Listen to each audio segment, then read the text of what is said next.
नमस्कार सभी विद्यार्थियों का हार्दिक अभिनंदन। पिछले वीडियो में हमने जब वनेचर कहता है कि दुर्योधन अब नीति के द्वारा राज्य को जीतना चाहता है, उसके बाद में वह वनेचर कहता है नवे पद्य में नवम कृतारिषड्वर्ग जयेन मानवीं अगम्य रूपां पदवीं प्रपित्सुना विभज्य नक्तं दिवमस्थितंद्रिणा वितान्यततेन नयेन पौरुषम। कि वह कहता है कि कृतारि षड्वर्ग जयेन, यहाँ कृतारि षड्वर्ग जयेन मतलब जो षड्वर्ग है, जो शत्रु रूप होते हैं मनुष्य के, वो है काम, क्रोध, लोभ, मद, मोह और मत्सर। इन 6 शत्रुओं को जीतने वाले अगम्य रूपाम, मनुष्यों के द्वारा न जाने जा सकने वाली, कि जिनको जान नहीं सकता मनुष्य, अगम्य रूपाम कि मनुष्य जिसको जान नहीं सकता वह है।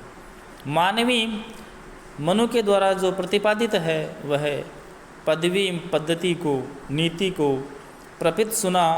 प्राप्त करने की इच्छा वाला, अस्तितंद्रिणा आलस्य को छोड़ा हुआ वह नक्तन दिवम, दिन रात, नक्तम होती है रात्रि और दिवम होता दिन, तो नक्तन दिवम रात दिन का विभाग करके वह नीति से पुरुषार्थ को विस्तृत कर रहा है। वह वनेचर दुर्योधन के बारे में कहता है कि उसने काम, क्रोध, लोभ, मद, मोह, मत्सर इन सभी को जीत लिया है, ऐसा वह है दुर्योधन। इन पर विजय प्राप्त करने के पश्चात में जो हर किसी से प्राप्त न की जाने वाली, कि जिसे मनुष्य प्राप्त नहीं कर सकता, ऐसी पदवी को जो मनु महाराज के द्वारा प्रतिपादित जो प्रजा पालन की जो नीति है, राज्य की जो पद्धति है, किस प्रकार शासन चलाना चाहिए, ऐसा मनु ने 7वें अध्याय में राज्य का वर्णन किया है कि राजा के द्वारा किस प्रकार प्रशासन करना चाहिए, वह 7वें अध्याय में मनुस्मृति में है। तो उसने कहा कि जो मनु की नीति है उस नीति को वह प्राप्त करना चाह रहा है, ऐसा वह दुर्योधन आलस्य को छोड़कर रात और दिन का विभाग करके और नीति से पुरुषार्थ का विस्तार कर रहा है, वह नीति पूर्वक शासन कर रहा है, ऐसा वह वनेचर युधिष्ठिर से निवेदन करता है। अब फिर है सखीनिव प्रीति युजो अनुजीविन समान मानान सूरिदश्च बंधुभि ससंततम दर्शयते गतस्मयः कृताधिपत्यामिव साधु बंधुताम। कि वह कहता है गतस्मय, इसमें होता है अहंकार, और गतस्मय जिसका अहंकार चला गया हो, जिसका अहंकार चला गया हो। गत है इसमें यस्य से गतस्मय, या बहुब्री समास है, कि जिसका अहंकार चला गया हो, वह अहंकार से शून्य होकर के संततम निरंतर जो अनुजीवी हैं, उसके सेवक हैं, उनको प्रीति युज है सखीन इव, वह अपने सेवकों को प्रेम करने वाला बन गया है। और सखीन इव सूर्योदय, वह इस प्रकार का व्यवहार करने लग गया है दुर्योधन कि वह बिल्कुल भी अहंकार से शून्य हो करके, और जो अपने सेवक हैं उन सेवकों को स्नेह से युक्त मित्रों की तरह प्रदर्शित कर रहा है, उनके साथ मित्रों की तरह व्यवहार कर रहा है। और जो उसके मित्र हैं, जो सूर्योदय है उसके मित्र हैं, उनको बंधु भी उनके साथ अपने सगे भाइयों की तरह व्यवहार कर रहा है। जो सेवक हैं, सेवकों के साथ तो मित्रों की तरह व्यवहार कर रहा है, और जो उसके मित्र हैं वह उनके अपने मित्रों को अपने सगे भाइयों की तरह मान रहा है। इस प्रकार वह है निरंतर, वह जो दुर्योधन है वह क्या कर रहा है, भली भांति अच्छी प्रकार से अपने कृताधिपत्या में साधु, वह आधिपत्य स्वीकार किए हुए की तरह अच्छी तरह से दिखाई दे रहा है। अपने जो भाई बंधु हैं उन्हें भाइयों को इस तरह भली भांति प्रदर्शित कर रहा है कि वही इसी राज्य के अधिपति हों, वही इस राज्य के स्वामी हो। इस प्रकार का व्यवहार कर रहा है। सेवकों को तो मित्रों की तरह, मित्रों को अपने सगे भाइयों की तरह, और अपने सगे भाइयों को इस प्रकार प्रदर्शित कर रहा है कि जैसे वही इस राज्य के अधिपति हो, स्वामी हो। इस प्रकार का वह दुर्योधन व्यवहार कर रहा है। ऐसक्तमाराधयतो यथा यथम विभज्य भक्त्या समपक्षपातया गुणानुरागादिव सख्यमीवान् न बाधते अस्य त्रिगण परस्परम। असक्तम बिना आसक्ति के, यथा यथम जो यथोचित है उसको बांटकर, समपक्षपातया समान पक्षपात से युक्त,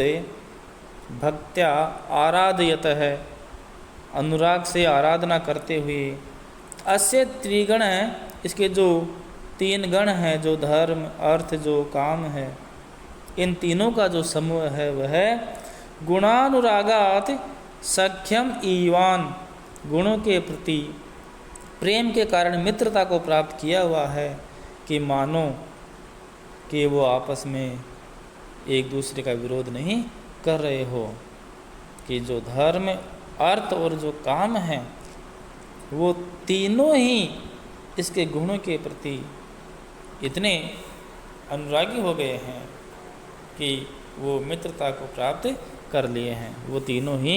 दुर्योधन की मित्रता को प्राप्त कर लिए हैं।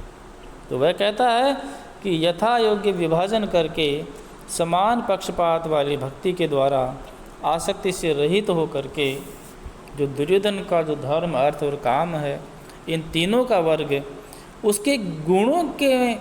उनके गुणों के प्रति प्रेम होने के कारण मित्रता को प्राप्त हुआ है कि मानो ये परस्पर एक दूसरे को कभी भी परेशान नहीं कर रहे हैं।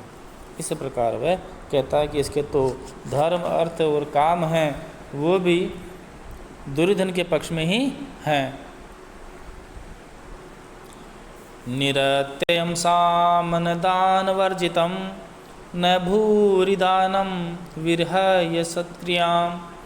प्रवर्तते तस्य विशेषशालिनी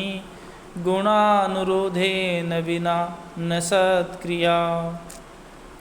कि तस्य निरत्यं साम दान वर्जितम न वर्तते, जो दुर्योधन का जो कपट से रहित, निरत्यम कपट से रहित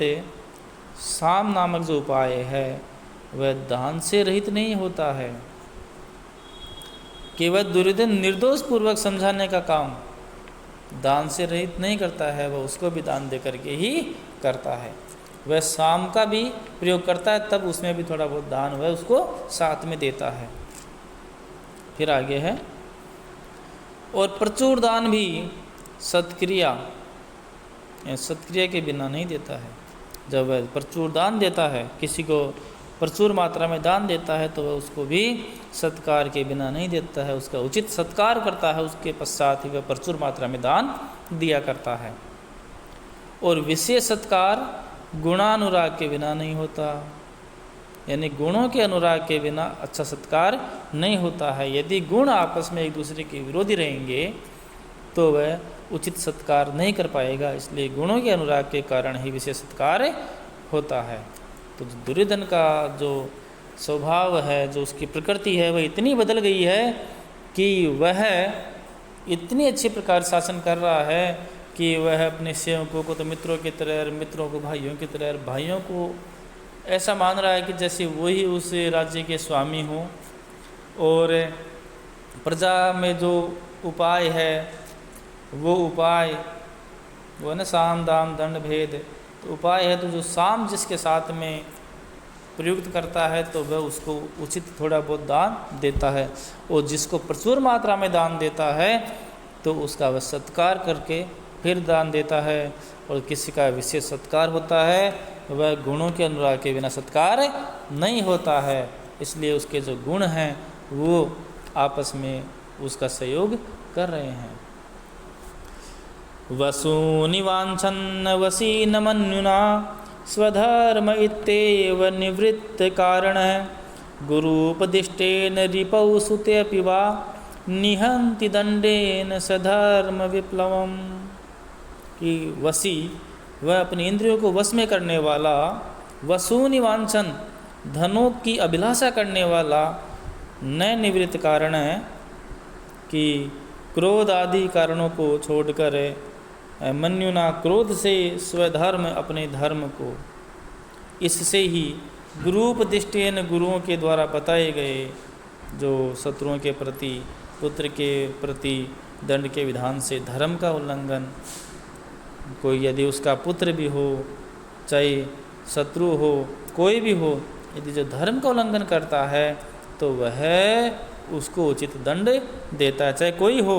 लेकिन वह दंड का उचित प्रयोग करता है यदि कोई धर्म का उल्लंघन करे तो। इस विषय में कहता है कि वह अपने इंद्रियों को वश में रखने वाला दुर्योधन धन को न चाहता हुआ, धन को वसूनि न वांछन, धन को न चाहता हुआ और क्रोध के कारण ही,